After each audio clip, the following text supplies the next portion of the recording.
problema ba? Sir, si Manny ho nanggugulo eh. Mainit ka pa kay Chief. Huwag niyo nang palalayin pa. Nasuspinde ko dahil sa'yo. Hindi ko kakalimutan ginawa mo sa akin. Nasaan si Cathy? Nasaan ang asawa ko? Manny naman eh! Manny, wag! Manny naman eh! Anong magagawa ko sa pekeng pera? Sabihin mo sa akin. Nang tinignan eh, no? Ay! Joe, wow! Patawa to! Itig sa ulo nyo eh! Anong gagawin mo sa kanya? Makinig ka lang, Edward. Edward, tulungan mo ako!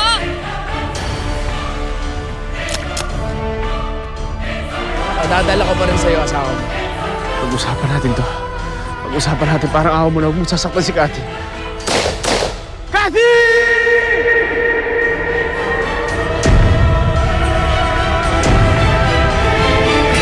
Cathy!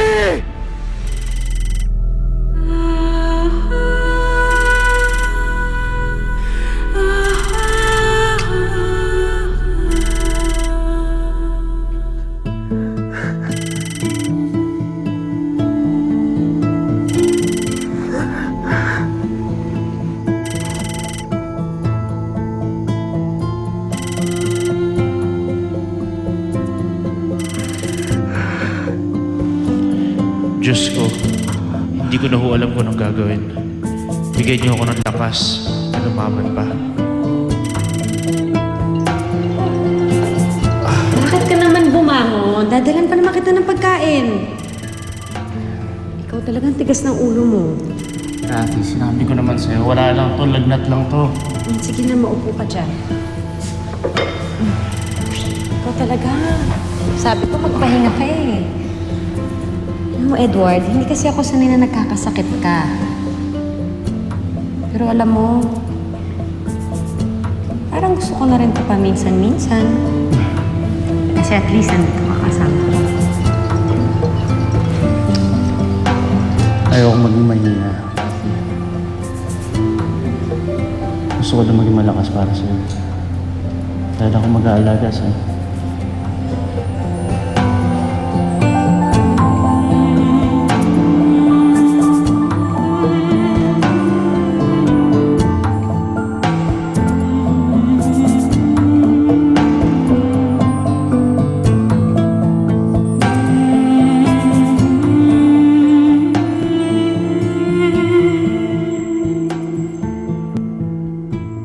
Pangako po, Chong. Hindi na po kami tataka sa inyo. Huwag niyo pong marilin ang nanay ko, Chong. Chong, gagawin ko po ang lahat. Parang awa niyo na, gagawin ko ang lahat. Hindi na po kami tatakas. Chong, huwag niyo po sasakay ang nanay ko.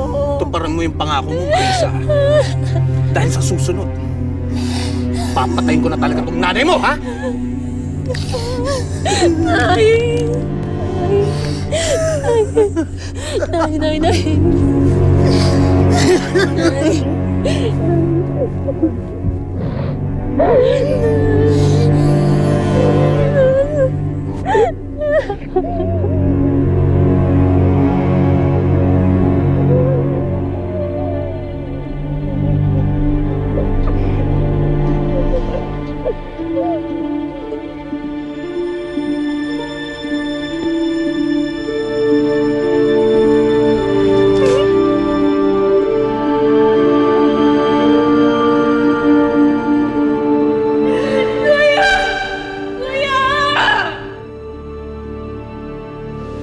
Manny, sige na, bitaw mo na yung kapatid ko.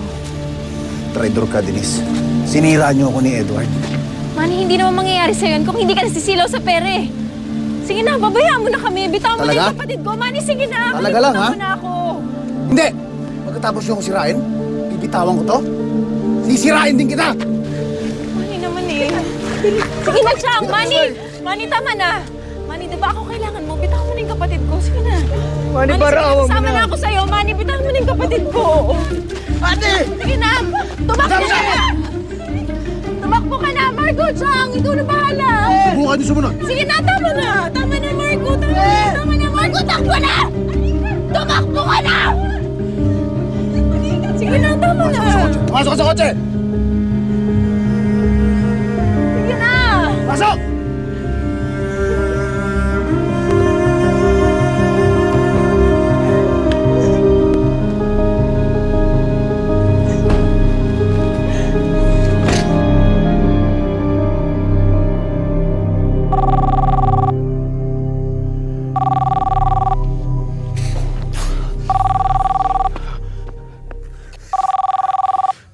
Hayop ka, anong ginawa mo sa asawa ko? Edward, kwentuhan mo naman ako. Nasinda ka? Nasaan si Cathy? Edward, tulungan mo ako! Cathy? Cathy? Kamusta yung feeling? Nakakahinga ka na? Okay na? Tapusin na natin to. Tumupad ka sa usapan natin. Pagkatapos ng ginawa mo sa akin, sa tingin mo magtitiwala ako sa'yo? Anong gagawin ko sa pekeng pera? Hindi na mangyayari yan. Maniwala ka sa akin, hindi na mangyayari yan. Talaga? Edward, sige na. Please. Ano gawin to? Sa susunod na mangyayari to, alam mo na. Lumabang ka ng patas. Magharap na tayong dalawa. Edward, gumawa ako ng plano at pinaghirapan ko to, okay? Saka wala akong tiwala sa'yo. Sa ginawa mo, ano ka ba? Ganito. Makinig ka.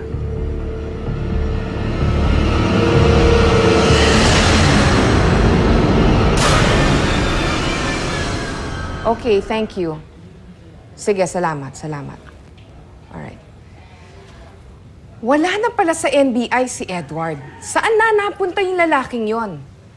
Hindi ko alam. Wala pa rin akong tiwala sa mokong na yon. Sandali Ang apo ko na naman ang nakita nyo. Aba, hindi ba napatunayan na ninyo na wala siyang kasalanan? Well, we cannot really be sure about that na walang kasalanan si Edward. Hanggat hindi sinasabi ni Melchor kung sino ang kidnapper, hindi natin alam.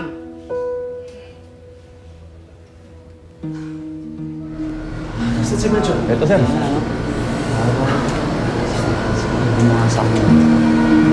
Tawagin mo yung forensics unit. Okay, sir. Ano ba nangyari dito? Nakita niyo ba? Sir, paggising po namin, nakabigti na yan.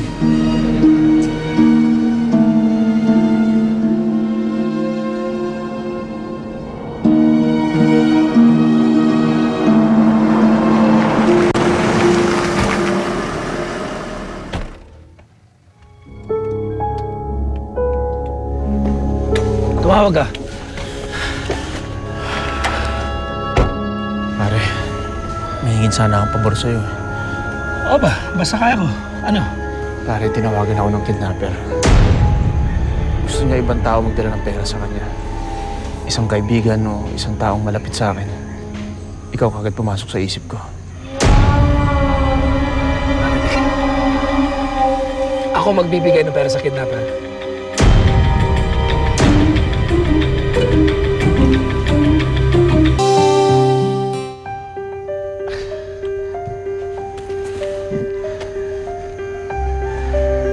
Pare, sigurado ka ba dito? Pare, wala na ako ibang pagkakatiwalaan. Ikaw na lang. Pare, paano kung pumalpak ako? Kung hindi ko makuha Pare, ang dami pwedeng mangyari kung hindi ko rin makuha si Cathy.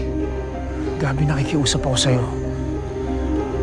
Lahat ng parang pwede kong gagawin ko para lang makita kong buhay si Cathy. Para ikaw na lang maaasahan ko ngayon. What? Nagpakamatay si Melchor? Iniimbestigahan pa po namin yung nangyari. Ito po yung report.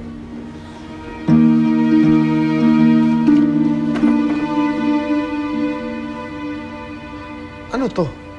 Foul play? Base po sa impormasyon, mukhang suicide. Alam mo, nakaligtas ako dito. Tutulungan kita. Kaya ng inay mo.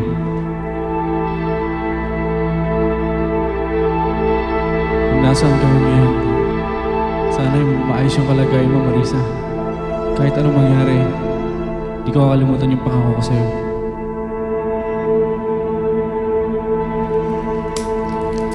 Ewan ko na lang makakatakas pa kayo dyan.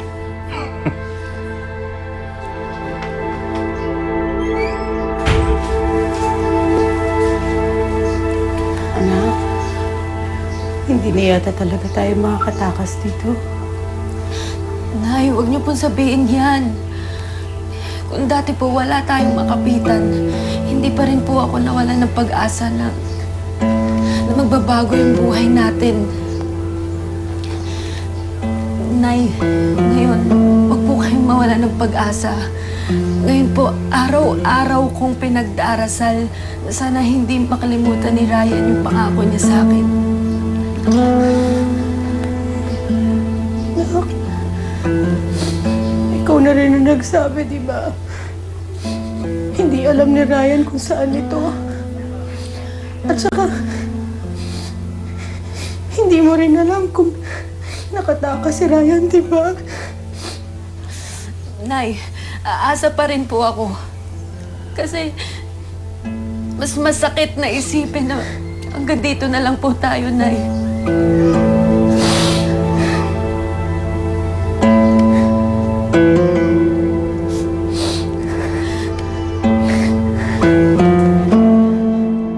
Ano ba? Layuan mo ko, ah! Layuan mo ko! Ba't madiring-diri ka sa akin, ha?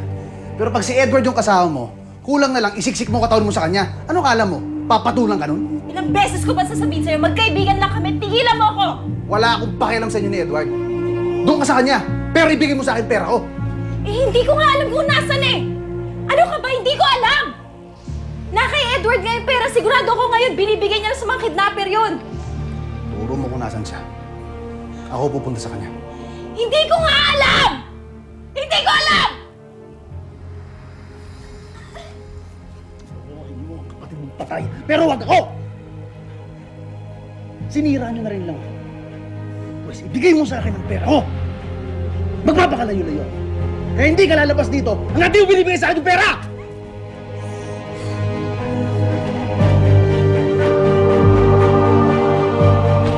Salamat pare at pumayag ka. Tatanggihan ba kita?